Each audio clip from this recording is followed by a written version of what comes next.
Hello everyone. Plant ફિઝિયોલોજીનું last chapter વનસ્પતિમાં વૃદ્ધિ અને વિકાસ.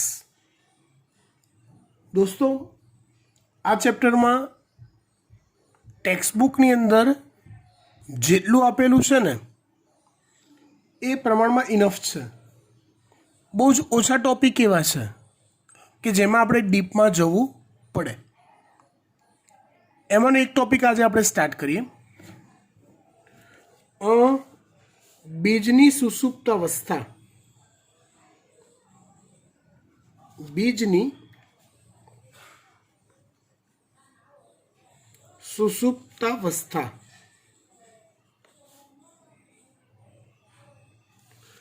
હવે સૌથી પહેલાં તો એ સમજો બીજની સુષુપ્ત અવસ્થા કોને કહેવાય અને એ શા માટે આવે.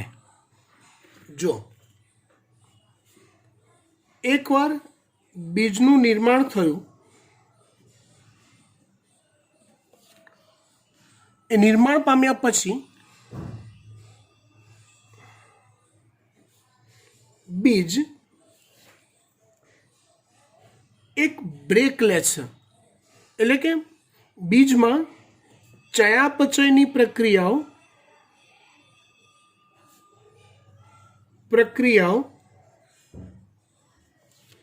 અટકી જાય છે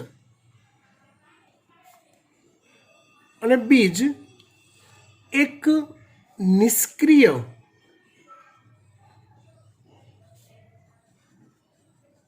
પરિસ્થિતિ ભોગવે છે, જેને બીજની સુષુપ્તાવસ્થા કહેવાય. હવે આ નિષ્ક્રિય પરિસ્થિતિ કુદરતી રીતે બીજ ભોગવતું હોય છે, પણ મનુષ્ય એ જે સુષુપ્તાવસ્થા જે છે બીજની એને કૃત્રિમ રીતે લંબાવતો હોય છે.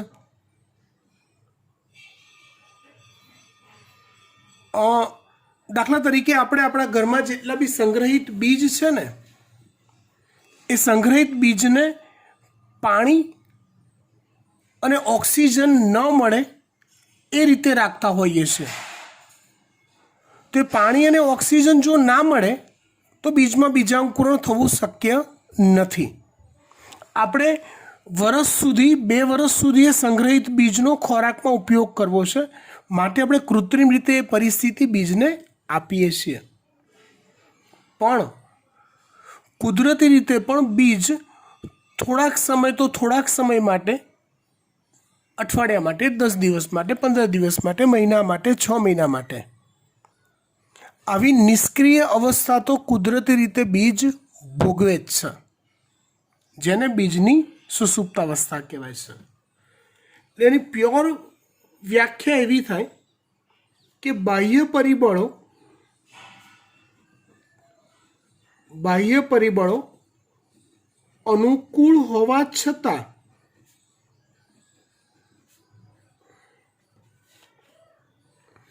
મતલબ જો પાણી જરૂરી છે બીજાંકુરણ માટે તો પાણી મળતું હોય, યોગ્ય તાપમાન ઇષ્ટમાન તાપમાન જરૂરી હોય તો ઇષ્ટમાન તાપમાન મળતું હોય,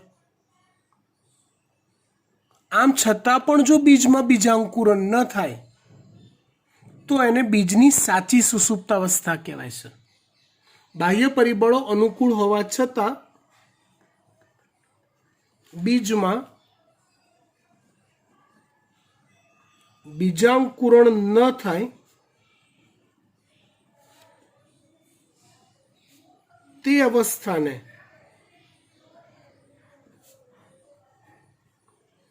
બીજની સાચી સુષુપ્તાવસ્થા કહેવાય છે.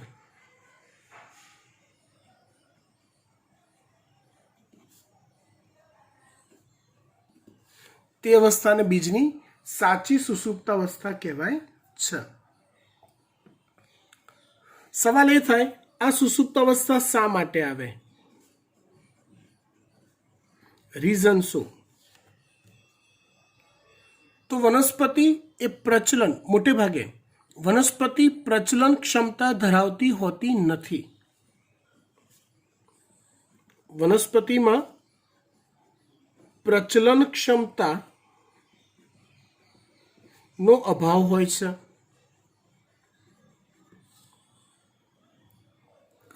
હવે જો વનસ્પતિમાં પ્રચલન ક્ષમતાનો અભાવ હોય, સમજો દોસ્તો, જો વનસ્પતિમાં પ્રચલન ક્ષમતાનો અભાવ હોય તો કોઈ એક જાતિની વનસ્પતિનું દૂર દૂર દૂર સુધી ફેલાવો કરવો કેવી રીતે? જેના માટે શબ્દ વપરાય છે વિકરણ અથવા ફેલાવો. તો વનસ્પતિનું વિકરણ કે ફેલાવો કેવી રીતે થાય? Not possible. તો એ વિકરણ કે ફેલાવો થવા માટે બીજનું સુષુપ્ત રહેવું કુદરતી રીતે જરૂરી છે. ઇમેજ કરો કે વનસ્પતિમાં બીજનું નિર્માણ થયું, ફળ બીજ બન્યા, અને બીજ જો સુષુપ્તાવસ્થા નથી ધારણ કરતા, તાત્કાલિક એમાંથી બીજાંકુરણ થઈ જાય છે, તો એ વનસ્પતિ જે જગ્યાએ ઉગી હોય ને એના સરાઉન્ડિંગ અડધો કિલોમીટર, 2 કિલોમીટર, 3 કિલોમીટર એરિયા પૂરતો જ એનો વ્યાપ રહે. જાત જાતના અને ભાત ભાતના પ્રદેશોમાં એ વનસ્પતિ ફેલાઈ જ ના શકે, કેમ કે પ્રાણીની જેમ પ્રચલનક્ષમ નથી. તો કુદરતે એને કેવી વ્યવસ્થા કરી આપી કે બેટા બીજ તારે બન્યા પછી થોડોક ટાઈમ સુષુપ્ત અવસ્થામાં રહેવાનું, 15 દાડા, મહિના, 6 મહિના, 12 મહિના. એ ટાઈમે બીજનું નિર્માણ થઈ જુદા જુદા વાહકો દ્વારા, પવન છે, પાણી છે, બીજને ખાનારા ઢોર હોય, પક્ષીઓ હોય, તે પક્ષીઓ એને ખાય ને એના મળમાર્ગમાંથી બીજના અવશેષો નીકળે અને એમાંથી બીજાંકુરણ થાય. આવી વ્યવસ્થા કુદરતે ગોઠવેલી છે. કેટલી સરસ વ્યવસ્થા છે.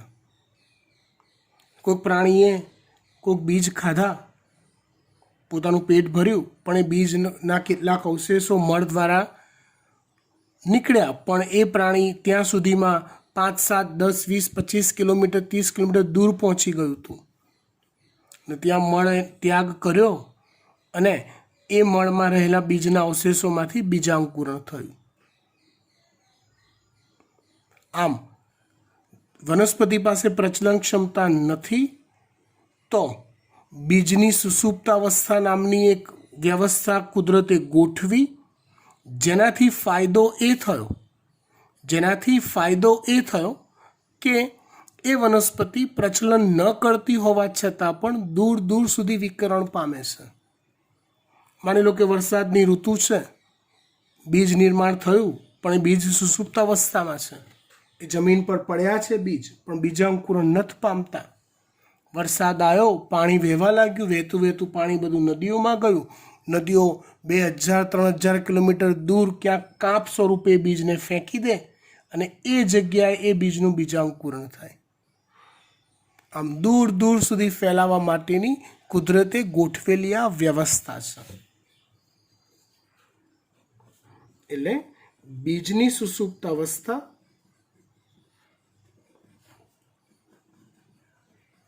એ જરૂરી છે, કારણ કે બિન પ્રચલનક્ષમ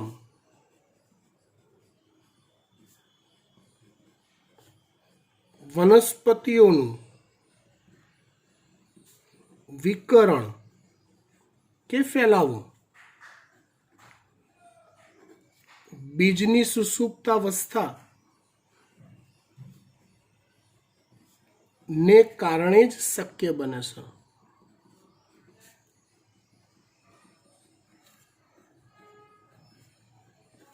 માટે બીજમાં સુષુપ્તાવસ્થા હોવી અનિવાર્ય છે. વાત કરીએ આપણે બીજની સુષુપ્તાવસ્થાના પ્રકાર, જે આપણી ચોપડીમાં ડિટેલમાં આપ્યા નથી.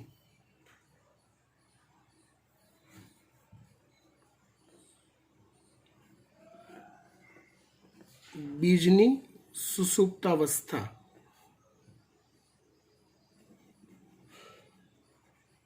ના પ્રકાર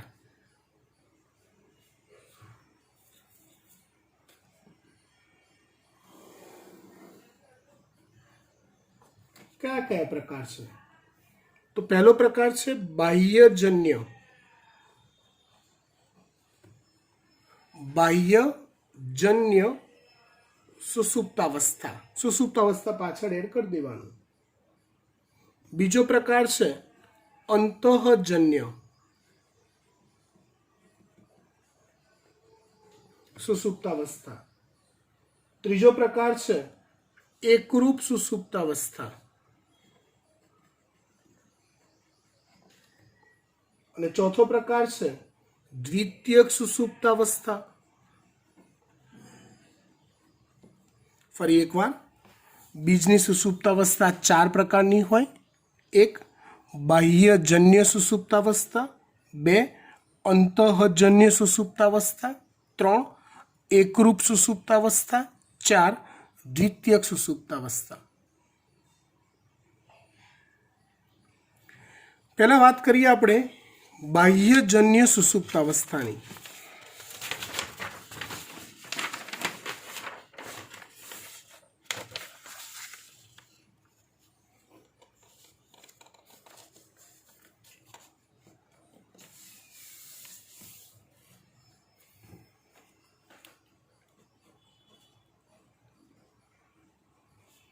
બાહ્યજન્ય સુષુપ્તાવસ્થા. બાહ્યજન્ય સુષુપ્તાવસ્થા એટલે શું? તો જુઓ, પહેલાં હું તમને એક બીજ લઈને સમજાવું. બીજની રચના જે આમ તો તમને આવડે છે બેટા, પણ થોડીક ડીપમાં એક જૂનું અને જાણીતું બીજ લઈએ, જેને આપણે વાલનું બીજ કહીએ છીએ. કયું બીજ કહીએ? વાલનું.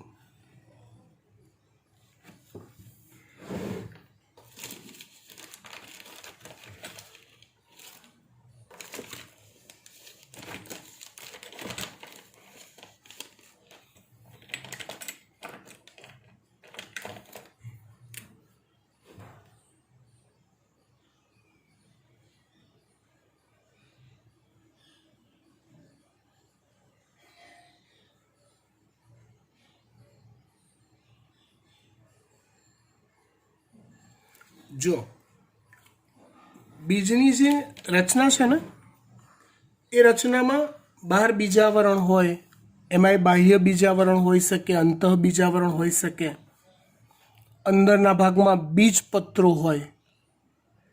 હા, હવે અહીંયા જે દોર્યું છે, એટલે આ ભાગ છે દ્વિદળી બીજ દોર્યું છે મેં વાલનું, એટલે આ ભાગ છે બીજપત્ર કહેવાય, જેમાં પોષક દ્રવ્યો સમાવિષ્ટ હોય.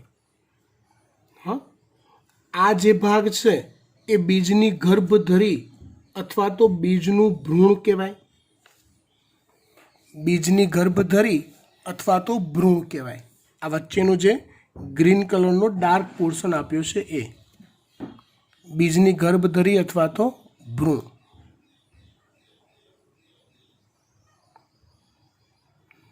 જો બાહ્યજન્ય સુષુપ્તાવસ્થા એટલે શું? તો કે હાલ આપણે બીજને 2 ભાગમાં વહેંચી દઈએ. કેટલા ભાગમાં વહેંચી દઈએ? 2 ભાગમાં. બીજને 2 ભાગમાં વહેંચી દઈએ.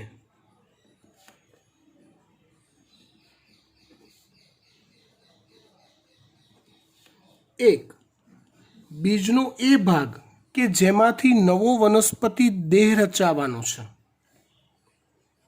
નવો વનસ્પતિ દેહ રચતો ભાગ,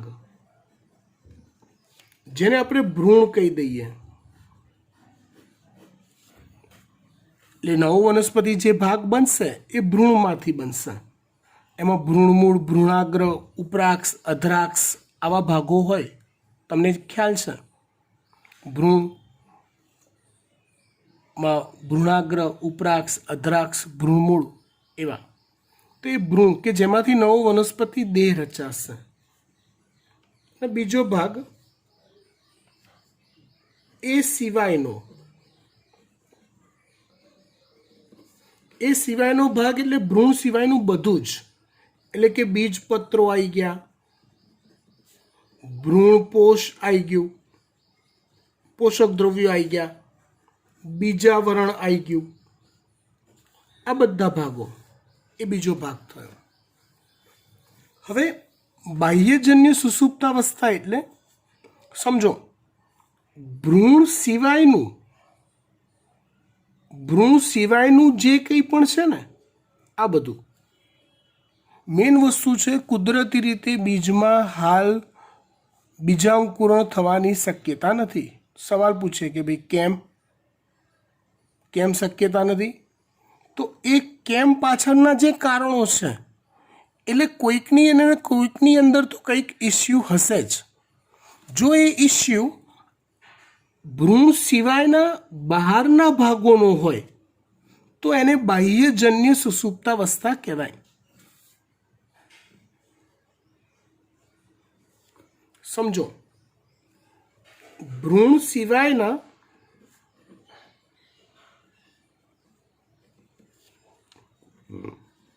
ભાગોમાં રહેલી સમસ્યાના કારણે બીજાંકુરણ ન થાય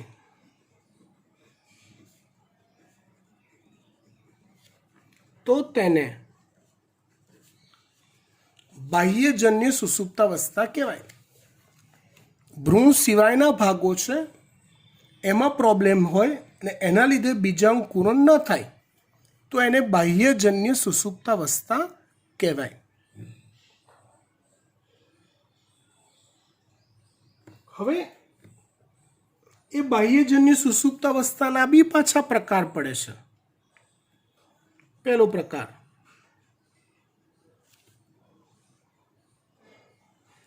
ભૌતિક સુષુપ્તા. ભૌતિક સુષુપ્તતા. બીજો પ્રકાર યાંત્રિક સુષુપ્તા.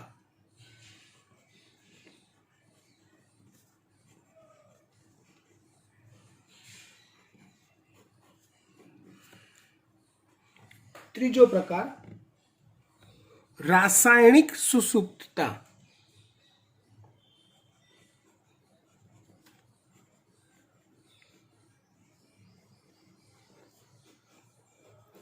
ફરી એકવાર સમજો, આ ત્રણેય જે સુષુપ્તતા છે ને એ આ વિસ્તારો સાથે કનેક્ટેડ છે. કયા વિસ્તારો? બીજપત્રો, ભ્રૂણપોષ અને બીજાવરણ સાથે. જો બીજ જ્યારે પાણી કે વાયુઓની આપલે માટે અપ્રવેશશીલ હોય તો એને ભૌતિક સુષુપ્તાવસ્થા કહેવાય છે. બીજ જ્યારે પાણી, કેમ કે જો બીજાંકુરણ થવા માટે પાણી અનિવાર્ય છે, પાણી બીજને મળે છે પણ સાલું બીજ જ એ પાણીનું શોષણ નથી કરી શકતી કે વાયુઓ ઓક્સિજન મળવો જરૂરી છે, એ ઓક્સિજન કાર્બન ડાયોક્સાઇડનું વિનિમય નથી કરી શકતા. એટલે બીજ જ્યારે પાણી કે વાયુઓના વિનિમય માટે અપ્રવેશશીલ હોય ત્યારે એને ભૌતિક સુષુપ્તાવસ્થા કહેવાય છે. એ કયા કારણ હોઈ શકે? તો કે મે બી બીજાવરણનો ઇસ્યુ હોઈ શકે. એ સિવાય બી બીજની અંદર પાણી ન ઘૂસે તો બીજાવરણ છે, અંદરના બીજપત્રોના લેયર સમૂહ કેવા હોઈ શકે, તેને ભૌતિક સુષુપ્તાવસ્થા કહેવાય. યાંત્રિક સુષુપ્તાવસ્થા તો કે બીજાવરણ કે અન્ય આવરણો ખૂબ જ સખત હોવાથી અંકુરણ દરમિયાન ભ્રૂણને વિસ્તૃત ન થવા દે. બીજાવરણ કે અન્ય આવરણ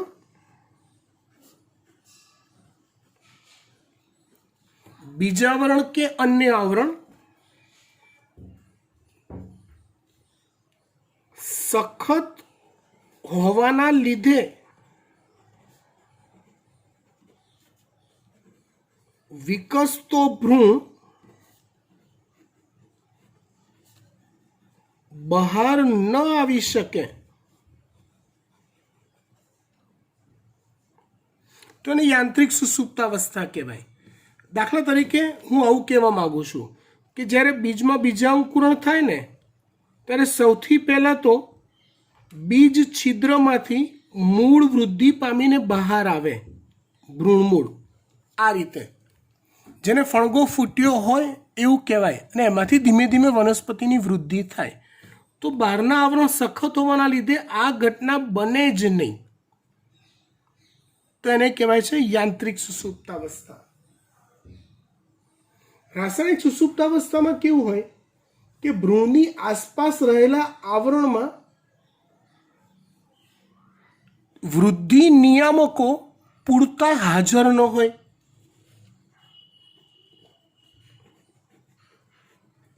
ભ્રૂણની આસપાસ આવેલા આવરણોમાં વૃદ્ધિ નિયામકો પૂરતા હાજર ન હોય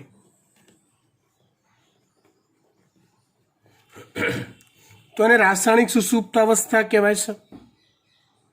જેમ કે આમાં એવું હોય કે જે આવરણોની અંદર જિબ્રેલિનનું પ્રમાણ વધારે હોય તો બીજાંકુરણની પરિસ્થિતિ સર્જાય, અને જો એબ્સિસિક એસિડનું પ્રમાણ વધુ હોય તો બીજાંકુરણને અવરોધે. કોની વાત કરીએ આપણે? આ બાહ્યજન્ય સુષુપ્તાવસ્થાની. લોજિક શું છે?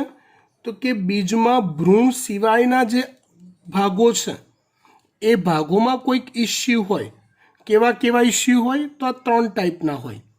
એના કારણે બીજાંકુરણ ન થાય તો એને બાહ્યજન્ય સુષુપ્તાવસ્થા કહેવાય. કયા 3 પ્રકાર પાડ્યા એના?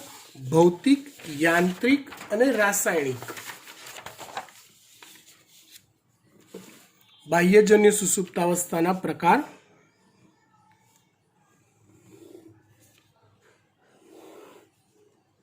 એક પ્રકાર પાડ્યો ભૌતિક, બીજો છે યાંત્રિક અને ત્રીજો છે રાસાયણિક. ડિટેલ પાછળ આપી દીધી છે. ચલો ત્યાર પછી હવે વાત કરીએ આપણે અંતઃજન્ય સુષુપ્તાવસ્થાની.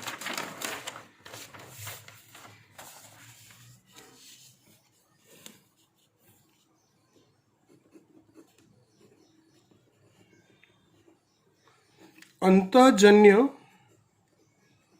સુષુપ્તાવસ્થા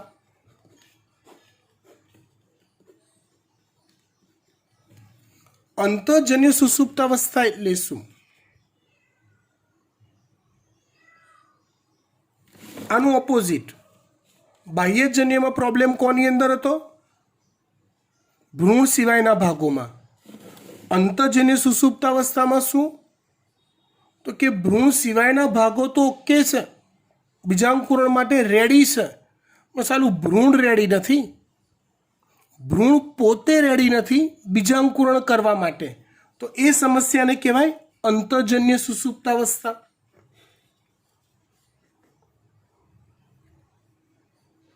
મતલબ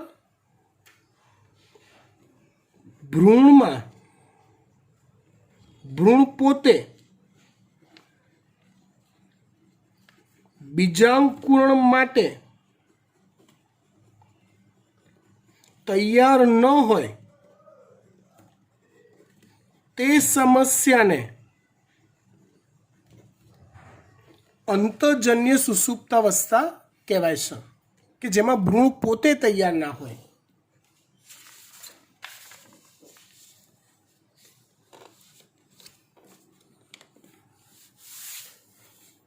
હવે સમજો આગળ.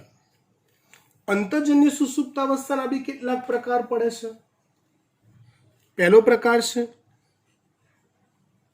દેહ ધાર્મિક સુષુપ્તતા.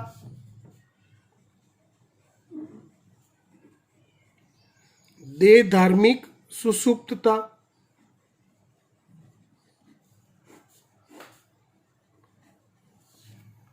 દેહ ધાર્મિક સુષુપ્તતા એટલે શું? કે ભ્રૂણની અંદર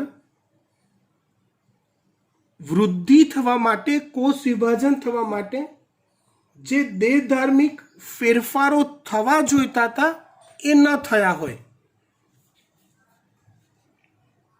ભ્રૂણમાં વૃદ્ધિ થવા જરૂરી દેહ ધાર્મિક ફેરફારો ન થયા હોય તો એને દેહ ધાર્મિક સુષુપ્તાવસ્થા કહેવાય. જેમ કે કોષ વિભાજન કરવું હોય તો ઝડપી શ્વસન પ્રક્રિયા થવી જોઈએ, તેનો કોષરસ એ વધુ પાતળો થવો જોઈએ, કણાભસૂત્ર નામની અંગિકાનું પ્રમાણ વધવું જોઈએ એટીપી ઉત્પન્ન કરવાની બધી પ્રોસેસ થવા માટે. તો આવા જે દેહ ધાર્મિક પ્રક્રિયાઓના ફેરફારો થવા જોઈએ એ ના થયા હોય, એના કારણે બીજમાં સુષુપ્તાવસ્થા રહે. બીજો ટાઈપ છે બાહ્યકીય સુષુપ્તાવસ્થા. બાહ્યકીય સુષુપ્તાવસ્થા અથવા સુષુપ્તતા. બાહ્યકીય સુષુપ્તામાં ભ્રૂણ નિર્માણ થઈ ગયું હોય પણ વિવિધ પેશીઓમાં વિભેદન ન પામ્યું હોય. ભ્રૂણ નિર્માણ થયા બાદ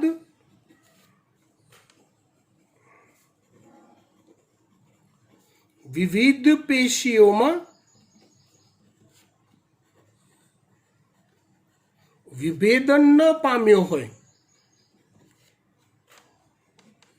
જેમ કે આપણે આ રચના જુઓ તો આપણે બીજની ગર્ભધરી લઈએ, ભ્રૂણ લઈએ તો એના ભાગ પાડીએ કે ભાઈ ભ્રૂણાગ્ર અથવા પ્રરોહાગ્ર, ભ્રૂણમૂળ, ઉપરાક્ષ, અધરાક્ષ, આ બધી અલગ અલગ પેશીઓ બનવી જોઈએ. પણ બાહ્યકીય સુષુપ્તાવસ્થામાં કેવું હોય, આવું ભ્રૂણ બની ગયું હોય પેશી રચના પ્રમાણેનું વિભેદન ન થયું હોય, બધા કોષો હજી એક સરખા જ હોય, અલગ અલગ પેશીઓ ટાઈપમાં કન્વર્ટ થયા હોય નહીં, જે થવું જોઈએ. આને કહેવાય છે બાહ્યકીય સુષુપ્તાવસ્થા. ત્રીજો પ્રકાર લઈએ મિશ્ર સુષુપ્તાવસ્થા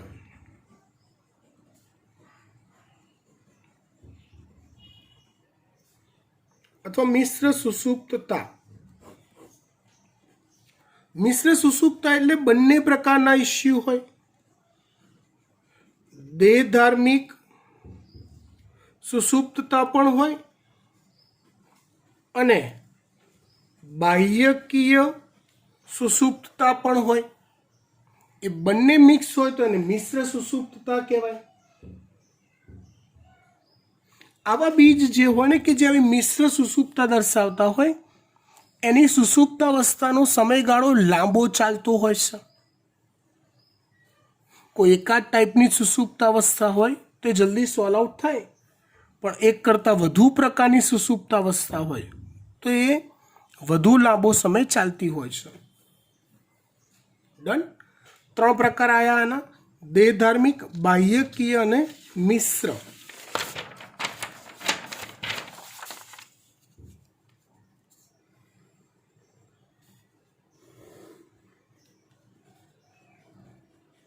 દેહ ધાર્મિક, બાહ્યકીય અને મિશ્ર.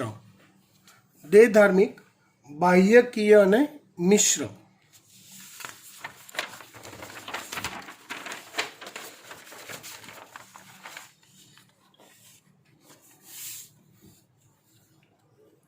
ત્યાર પછી વાત કરીએ એકરૂપ સુષુપ્તાવસ્થા, ત્રીજો પ્રકાર.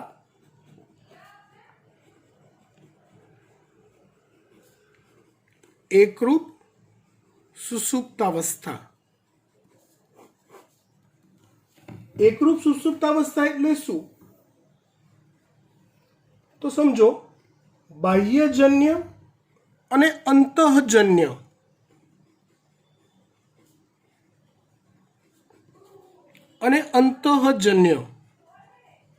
આ બંને પ્રકારની સુષુપ્તાવસ્થા એક સાથે હોય. મતલબ બીજના ભ્રૂણ સિવાયના ભાગોમાં લોચા હોય હજી, અને ભ્રૂણમાં બી લોચા હોય, તો એને એકરૂપ સુષુપ્તાવસ્થા કહેવાય. આવી સુષુપ્તાવસ્થા બહુ લાંબો સમય ચાલે, વર્ષ, 2 વર્ષ, 3 વર્ષ નીકળી જાય, જ્યાં બંને પ્રકારની સુષુપ્તાવસ્થા ભેગી થઈ હોય તો. રાઈટ. ચોથો પ્રકાર છે દ્વિતીયક સુષુપ્તાવસ્થા.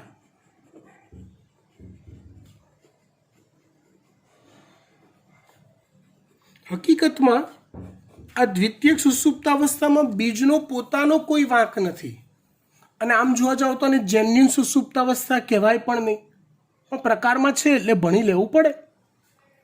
શું છે દ્વિતીયક સુષુપ્તાવસ્થા? તો એ છે કે બીજ બીજાંકુરણ માટે તૈયાર હોય, બીજમાં કોઈ પ્રોબ્લેમ નથી, પણ બાહ્ય પરિબળો લાઈક પાણી, તાપમાન, પ્રકાશ, જો એ અનુકૂલિત ન હોય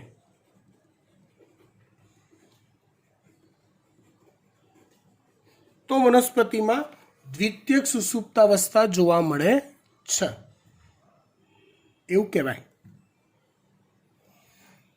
બરાબર, ડન. આજે બીજની સુષુપ્તાવસ્થા એકમાત્ર ટોપિક લઈએ છે. તમારી પાસે લોડ બહુ છે એટલે વધુ ખેંચતા નથી, અને લોડ દૂર કરવા માટેની ચર્ચા આપણે નેક્સ્ટ લેક્ચરમાં કરીશું. Bye, thank you.